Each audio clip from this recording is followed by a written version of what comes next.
Ayan, take out from Inasal. Ayan, dahil walang ano sa Inasal, walang space. Ayan, tinake out na lang namin Tita Wen. Ayan. Dito na lang kami sa Bakuran Marga Lunch. Ayan ang ating halo-halo. Ayan, namiss ko ang halo-halo. Let me see. Naka-tape. Ayan. May extra rice tayo dito. Dahil yung in-order sana namin nakakainin namin doon. Only rice. Nagbigay sila ng 2 serving each.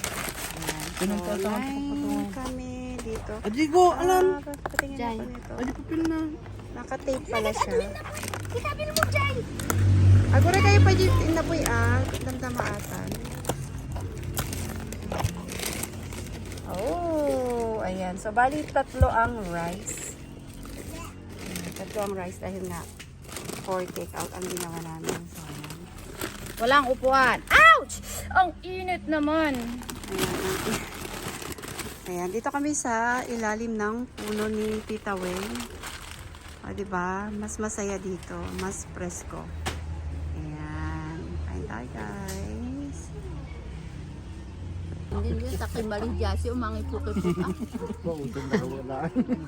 Kami agad wasi siya. Apa ya? Apa ya kami? Kag matitig drain, hindi kumagatan, hindi ka pagtarayan. Agawit ko nung ganda kaya. Baka man, dagdo mo. Baho man tagasak man ato. Hello. Ay ni, mawang Nangan ni apeng? Hoy. Atay bigat? ay tao Ay sige. muning paigayan, muning. Ayan, ang halo-halo na. Yahan ni kundi ay. Ay tukopin. ng ay, na-melt na siya. Okay lang. Halo-halo ng Inasal. Kain tayo, guys.